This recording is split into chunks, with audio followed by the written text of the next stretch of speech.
Hey y'all, hey, welcome to the video. This is Dr. Kesha, and I am your host on today. Today's video is part 5. All right, part 5 of news and updates on the Sonia Massey case. And this specifically will deal with information with regards to the executor, Sean Grayson. All right, Sean Grayson. So again, this is part 5. So we're not going to go backwards. We're going to move forward with the information that we've discovered thus far. And I'm so happy to know that from the last reporting, right, we said that the executor, the shooter, Sean Grayson, was putting forth a grievance through his union. The union put forth a grievance on his behalf, indicating that he should not be terminated. He should be reinstated back in his position.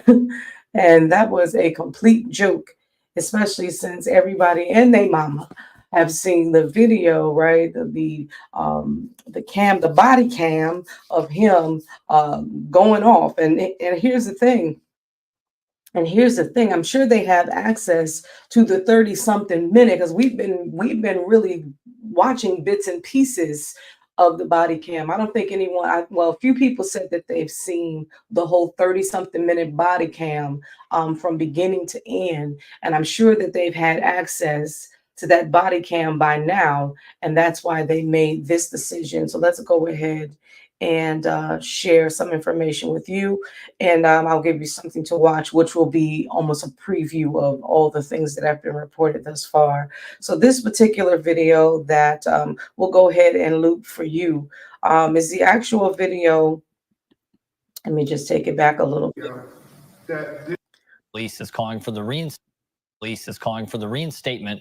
A former so this was the order of police is calling. Order of police is to the reinstatement. Order of police is calling for. Sorry, y'all. My Illinois Fraternal Order of Police is calling for the reinstatement. A former Sangamon County Sheriff's Deputy, Sean Grayson, Massey, in her home after. Sorry about that. The grievance was with the technology, but this video is with regards to what was put forward in time past. Now it wants to stop. And it won't let me mute. I do apologize. I think the computer's a little bit warm, and I think that's why it's acting crazy. First line on the grievance filed by the Illinois Fraternal Order of Police Labor Council, calling for. All right. So, of course, initially, right, we reported that in part 4 that there was, a grievance put forward, and they were, essentially saying that he was terminated without cause or some crazy stuff. But now they've discovered that maybe we shouldn't have done that. Maybe we shouldn't do that. And so I do have the article discussing the fact that they're going to drop the grievance. They're going to drop the grievance. Yeah. So I'm grateful for that and thankful that the labor organization won't pursue, the grievance. All right. And it said on this past Tuesday, and it says that the Illinois Fraternal Order of Public Labor Council filed a grievance on behalf of the former Deputy Sean P. Grayson, who is charged with murder in the fatal shooting of our dear precious sister, Sonia Massey, all right, on July the 6th. So here it is highlighted that, they're going to drop it, which is a little common sense, because based on the protesting, based on the movement, based on the now international focus, the national focus, the president has chimed in, the vice president has chimed in, all the evidence is coming forth. And so I don't think that they want any smoke. You know what I mean? Because they don't have a leg to stand on. And you know what's sad about this whole situation is that if it hadn't been for the video coming to surface and it literally circulating and becoming viral in social media spaces and people talking about this and it being brought to the forefront, they could have easily have hidden this and he could have gotten away, just like so many others have gotten away because they play with the system. You know what I mean? They play with the system. So it's just sad and it's extremely unfortunate that, they play games. They play games. And, I know the union is just protecting. Sorry, I don't know why this is going down. Sorry, y'all. Everything else is I don't know what's going on with my computer. It's just acting super duper weird right now. Yeah, I don't know what's going on with it. And I'm trying to scoot it back up again. I don't know what happened. End up going somewhere else here. Let me try to get it back to where it's supposed to be. There we go. But it reads, the grievance filed against the Sheriff's Department was on July the 18th. So we're now in August 4th. So I want to say around, I think it was like 3 days ago or so. Okay, so the grievance was filed on August the 18th, the day after Grayson was arrested. He sought his reinstatement, reimbursed for all his wages, and restoration of lost benefits. Grayson was fired on July the 17th. And I believe this grievance was put forth this Tuesday. I think it had to have been like August, maybe the 31st or something like that of July. Here it says, we have arrived at the final stage of the process where a determination can be made regarding whether or not to proceed with John Grayson's grievance. A statement from the Labor Council read, the union has determined it will not proceed any further. All right. So the union, obviously, decided that this was not in the best interest of them to protect a murderer. Yeah. And so I'm glad that they decided not to push this forward. I'm glad that they, are stepping back and let the due process of the law happens for him. And then also another thing that has happened is, I believe they were seeking for a pre-trial release, and they were denied. So shout out to, again, those that are making these decisions, because these decisions, in my opinion, have been a blessing for the case thus far.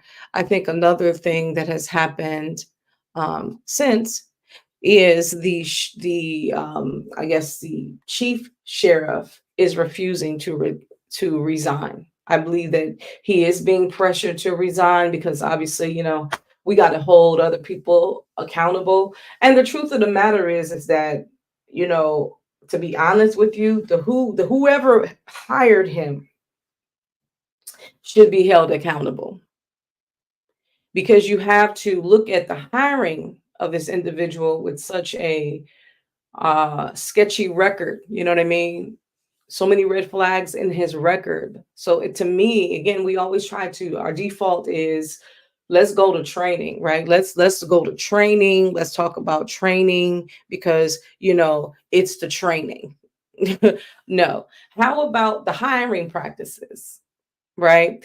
How about when it has been revealed that these are scumbags and bad actors, right? And bad apples, or whatever else we want to call them, executors, white supremacists, whatever, enthusiasts, or whatever we want to call them. Once it has been identified through records, right, and has been confirmed, I think that it's up to HR or whoever is then, responsible for doing the hiring. It's important for them not to push this person forward as a good candidate for hire. So again, it has nothing to do with training. This man literally had 6 jobs within 4 years. Okay. And I'm sure that with every department, I'm sure that with every agency, he was taught the ropes. I'm sure that they reinforced what the rules were, what the protocol was, and all of those things. But yet He made a conscious choice to turn off his body cam. He made a conscious choice to step into her home. All right. I don't even believe he was invited. He made a conscious choice to, again, push forward for identification for no given reason. He made a conscious choice to, again, tell her to do what she did, which in turn gave him an excuse to put his hand on his gun and then fire. And some people say 3 rounds, some people say 6. I'm not sure if the his partner filed rounds or not. I am not sure.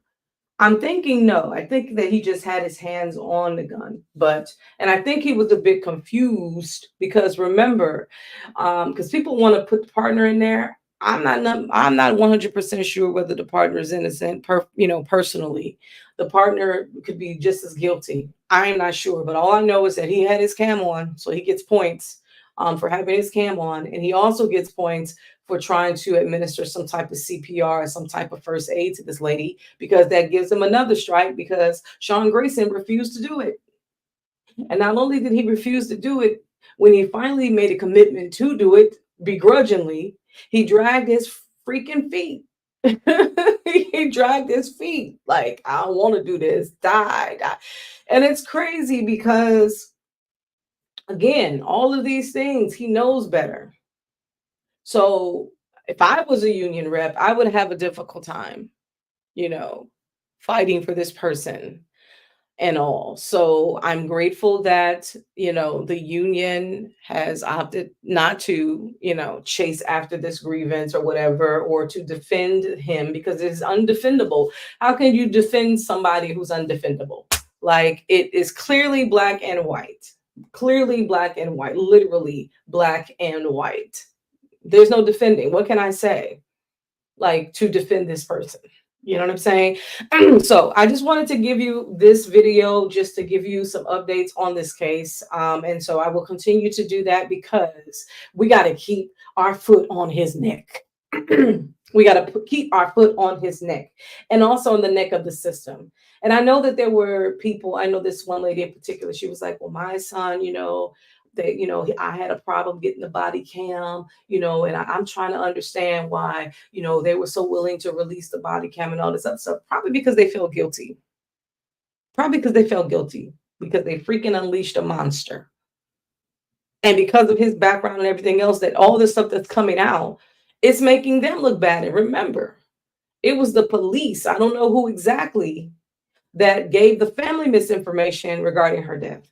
They were trying to cover it up initially. I don't know who they are, but they were trying to cover it up initially.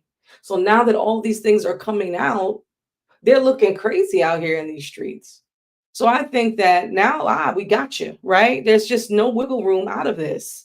The hiring practice was piss poor. You decide to hire in this good old boys club, and he went rogue. He went off the charts. It's one thing to do stuff and actually be able to cover it up, but it's a whole nother thing to say what you said on camera that picked up all the stuff that you said, all the disrespectful words of a woman that's literally losing her life, literally before your eyes. She's declining. She's being deleted off the timeline, and you caused it, right? You literally caused it. You're having to tape a crime scene of a crime that you committed. So it's hard for the police or the sheriff department or whoever else to really rally around this dude when he has such a bad history.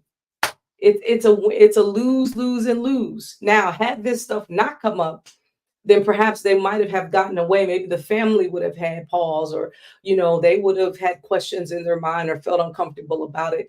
But, and then they would have just been within their community, an underlying tone of, I don't think she died, just randomly out of just randomly. I think that, there's some foul play here, but it would have just been conversation for just a community and everything like that. And then it would have continued to, build up the fear for police in the community and cause them to continue to, not necessarily trust law enforcement. And that's simply, especially as a Black person, it is justified in America. And if nothing else right now, white folks should know this, and other folks should know that why there is such a I don't know, just a disdain for police, within the communities because of the way policing is done. You know what I mean? And it's the way these cases are handled and managed. It just makes it just creates a divide and distrust, and rightly so. If I call you for help and then you come and then you don't help me, you hurt me, I'm not gonna trust you. Yeah, I'm not gonna trust what you got going on. You know what I mean? I'm not going to trust that. And so right. And so yeah, I just wanted to add to that, just continue to add to the conversation. Like I said, I've been hearing the woman, like I said, there was a woman that complained about, her child not I guess fighting to get the body cam and stuff like that. Well, maybe again, situations like this, let's say in the past you had a struggle, you know what I mean? You had a struggle in whatever area when it came to policing, and so this right here gives you hope, right? Because these are what is called precedents. So, it can be said, okay, well, if you don't, then we will, right? We will get the proper attorney, we will get this and that. And a lot of these, especially attorneys, they do it pro bono. No, not necessarily. Well, some of them do it pro bono, and then some of them do it if they win a settlement, if they win, like, something monetarily on the civil level. So if they win the case, so you can find a decent lawyer that will take your case without you having to upfront the cost, because in most cases, families can't necessarily afford an attorney anyway, and especially a really good one. So they usually just say, hey, you know what, we will, only, charge you if the case is won. And again, they, obviously take you through an intake just to see if your case is winnable. You know what I mean? And they'll try to do all that they can to help you. But so if you do have a case, and this is something that they can rally behind, then they will take the case, and then you won't be compensated unless you again win your case. I'm sorry, you don't have to compensate them; they won't be compensated, and you won't have to pay them unless they win the case. So I don't know what happened, in the situation with the lady saying that she had a difficult time. She's trying to figure out exactly why this body cam was released so quickly. I think I know the answer. Like I said, all this stuff was going to come out anyway, through investigative journalism. They were going to dive deeper here because, again, there was so many beyond red flags. There's like freaking grenades surrounding this particular story, right? And then it took off, right? It got national attention and international because of the social media. So with that being said, they look crazy. They are embarrassed by this. And so, yes, they're going to cooperate because they've been found out, they've been discovered because they were trying to initially try to cover it up. And I don't know who they are, but I'm sure that it will come out. Who lied to the family and said that there was an intruder or somebody else took her life, or that it was self-inflicted, whatever was told to the children and the dad, but they didn't tell the truth, which was it was a law enforcement officer that did this to her. So the truth was not told, and they didn't find out because they were told a lie, you know what I mean, by law enforcement. Again, lending to the narrative, y'all can't be trusted. Y'all not like us. I mean, that's that. So I'm so happy to hear that they're dropping that whack suppose the grievance. I'm happy that they're doing that. Now, as far as the chief goes, I did see a video, and he said something to the effect that he's taking accountability, and he's saying something to the effect that they failed Sonia. Facts. We agree. But he said that, essentially quitting or, leaving his position is not a good idea right now. This was his statement, because he says that how is that going to help anything? Like, he wants to help fix the problem, and so he feels like, by being, I don't know how long he served or whatever. So I don't know if they've had a pattern there. I can only imagine, if he felt comfortable, operating the way that he did. But it seems like to me, though, because I've heard like other videos of him, I think it's the chief kind of like telling him, like, you know, the way you're moving, we can't trust you. So I'm kind of thinking that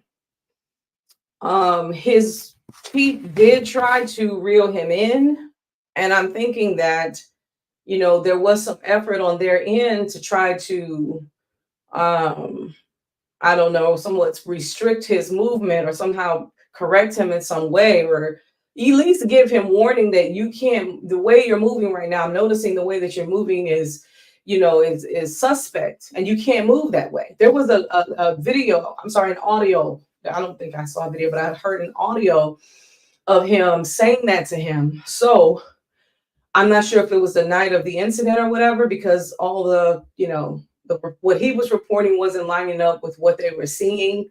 And then there was somebody else that said in a video that when the responders came and the other police officers came, like they couldn't look at him, like they couldn't look at him in the face.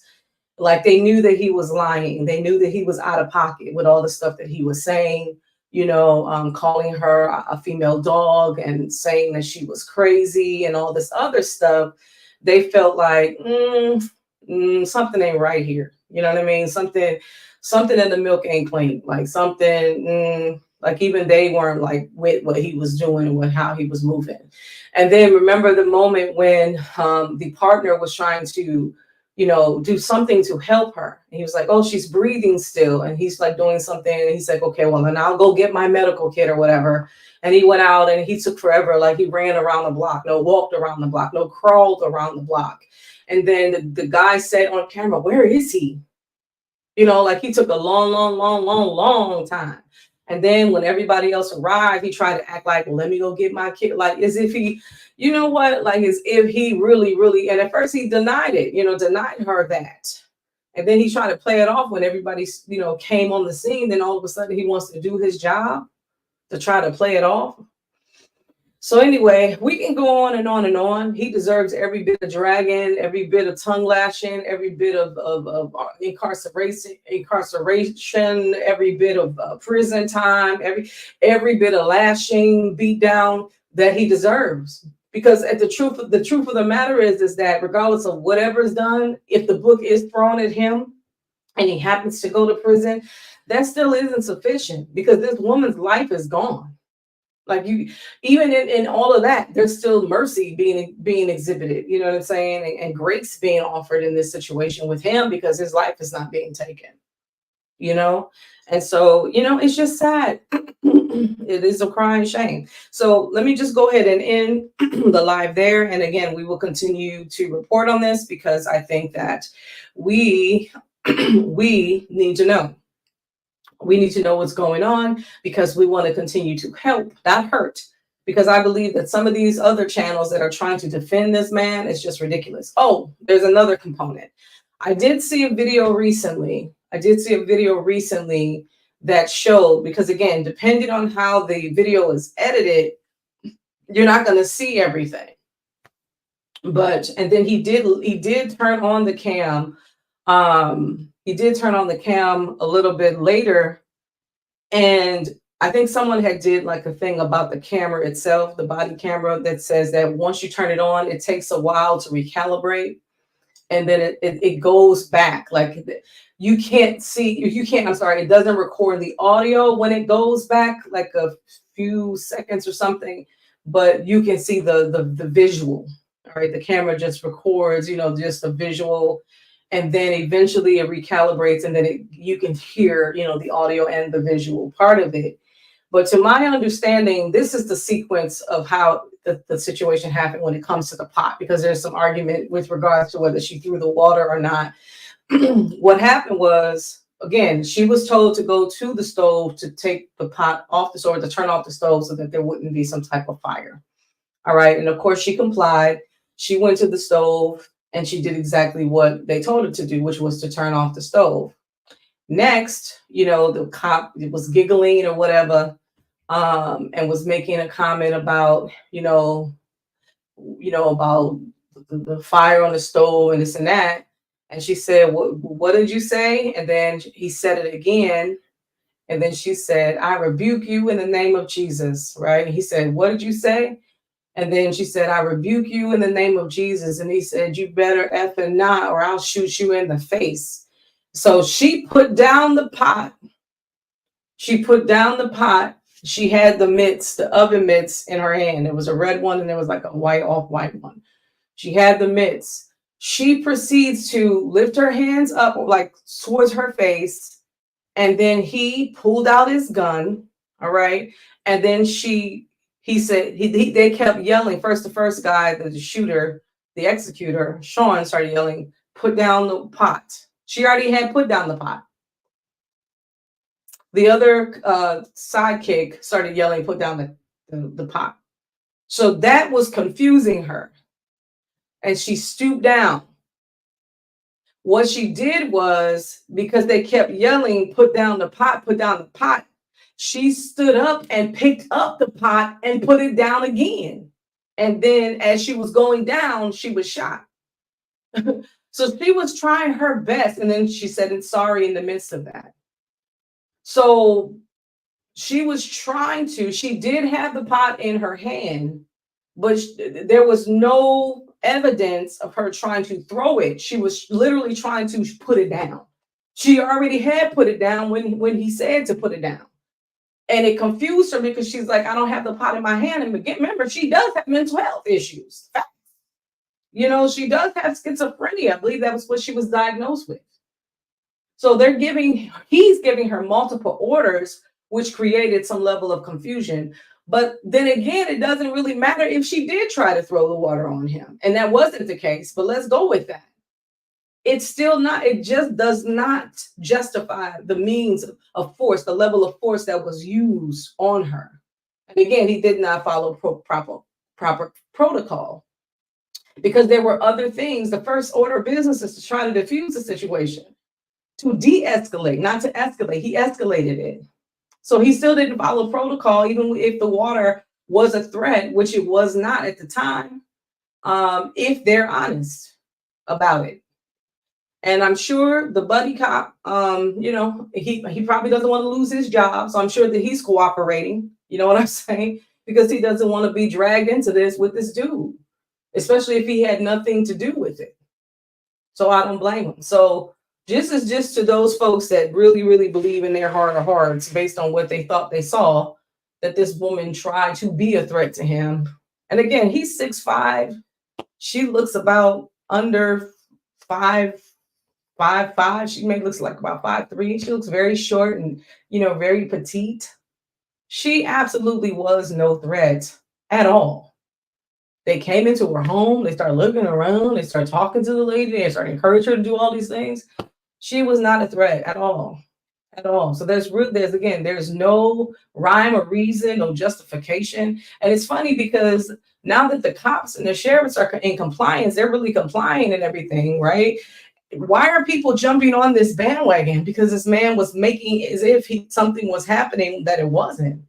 That's what trips me out. It's like, can you please make up your mind based on the information and stop jumping on bandwagons to try to support?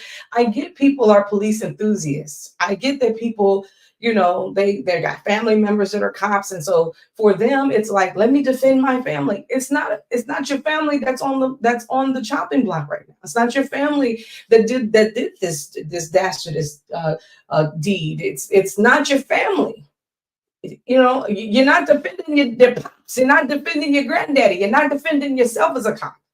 You know what I mean? That's not who's on trial here. You know, Sean Grayson is, and his actions are what's being the focus right now. Right now, that's the focus, his actions. All right, so stop it. Stop defending guilty people because you're somehow in support of the institution. I get policing has its place in society when it's done right. But unfortunately, it hasn't been done right. Just like with any institution, there are flaws. So people, stop defending bad behavior. That's whack. Stop defending bad behavior. And again, speaking to the mental health component, this is triggering many, many people. I'm sure the family are just gone. They're over it. So, whatever settlement that they get, I'm sure that it's going to be huge because the family's going to need ongoing mental health support. Discovering all this. And then again, consider this. If you were the family, this video has gone viral. You have people like myself, commentators, and different social media influencers talking about this. So they can't even go online anymore without seeing reports and seeing people talking good or bad about the subject and how that's affecting them. I'm sure it comforts their heart to see the compilation videos of the police officer saying they were dead wrong, that this was bad, this and that he should have the law thrown at him, not all cops. I'm sure that may make them feel better. And then maybe videos like this that support the mom and want her to get the justice that she deserves, help them feel. But think about the other people that are on the other end of the spectrum and all the comments that they're making regarding their mom, regarding the situation, in support of the shooter, in support of the executor. You know what I mean? And how that's affecting them. And so we are praying for justice for Sonia Massey, justice for the family, and justice for all of the cases where Black people were just destroyed because of callous, wicked, evil policing. Shout out to those families. And I pray comfort and peace for them. And I pray that they got some type of something, because generally, if they're not able to win the case and the police officer is not, suffering any consequences as a result of their decision, some of them do get off. Let's be clear. Then hopefully they got something monetary if there was some type of foul play or if there was some type of evidence that points to, the officer not following procedures, and they were able to have a civil suit and win in some capacity, if not a criminal, but maybe a civil, because unfortunately a lot of people had to settle for civil because they were not going to terminate that particular police for what they did. And in some cases, those police officers were either transferred somewhere else and promoted, or promoted within the local precinct by which they worked, which again adds insult to injury. Can you imagine a police officer breaking all the rules or breaking a rule or two, and as a result, the civilians are hurt, injured, or unalived? They don't lose their job, they're not reprimanded, but they receive a promotion instead. What signal does that send to the community? What signal does that send? The signal that they send, the signal that it sends is that y'all don't care nothing about us. Y'all don't care nothing about us. That's the signal that it sends. And it continues to create a divide and a gulf of misunderstandings between the community. And it continues to traumatize and add to the PTSD of Black Americans when it comes to policing. It's just unacceptable. So I'm going to end it here. Have a blessed day. Gotta go. Bye. Oh, yeah. Don't forget to like this video. Don't forget, you can leave a comment. Feel inclined to share and subscribe to the channel. Shout out to all the new subscribers. I appreciate you. You're really helping because, again, we're trying to bring attention to these types of things. In addition to provide some positive commentary, we can try to provide the positivity would be more exposure. The more that these type of people won't be hired and or legislation will be passed that will help to protect Black people in America, especially through policing. Was it the George Floyd Act? That part, if they can go back to that, try to push that forward. And then also the general population will become a little bit more sensitive to the plight of Black folks in America when it comes to policing, because that's the problem. And a lot of these lawmakers have the same mentality. They don't see the problem. So the more that the problem is highlighted and explained and it's made plain and clear, then maybe they will support that bill and pass it and push it through. All right. Because unfortunately, we can't trust locals. We can't trust, states, because not all states are equal in terms of their, wanting to really do the right thing. And so we have to then put it in the hands of the federal to create a law to protect all of its citizens when it comes to these types of things. And that's where we're dealing with some prejudice and some biases that have to be dealt with. And unfortunately, we have an alternative thought, especially politically, where people say, no, we should give them immunity. We should, so again, by having these conversations, that's what I'm saying. It's good to subscribe to channels like this because, again, it helps to push forward the right type of think tank concerning these subjects. In addition to dealing with and pushing the agenda of getting mental health support and counseling and therapy. All of those things are necessary. I myself do Christian counseling. I do coaching. All these things are necessary, especially for situations like this because of the trauma, not only to the family, I mean, that's bad enough, but to the masses, the people that are watching this, that have had brothers and have had sisters and have had uncles and dads and people, moms and such, that have had encounters with the police, it's re-triggering them all over again. So whether it's this subject or whether it's another, the type of content that we do put forward is a positive one, is a helpful one, to try to make our society better. And so that's the whole point. Yes, we want to influence mindsets in a positive way. And it's not a whole lot of negativity put forward and added to the pool of content that has been created in the social media space. So if you enjoy what we do, then please, by all means, subscribe, because when you subscribe and the numbers increase, we can do more with the channel. We can get better technology. Remember, when we started, we were fumbling because the technology was all over the place.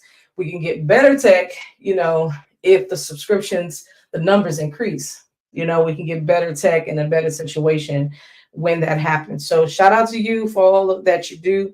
We appreciate all that you do and how you support us in the way that you do. And that's that. That's all we got. Let's not drag this out any further. Have an amazing Sunday. Again, this is August the 4th, and 2024. Have an amazing Sunday and the rest of your week. Until next time, God bless you. We're praying. We are praying. Gotta go. Bye. Gotta go. It's not allowing me to end the live.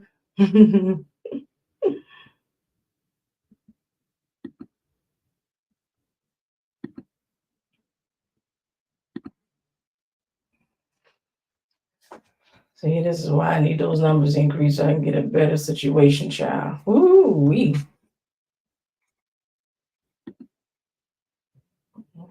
Mm-hmm.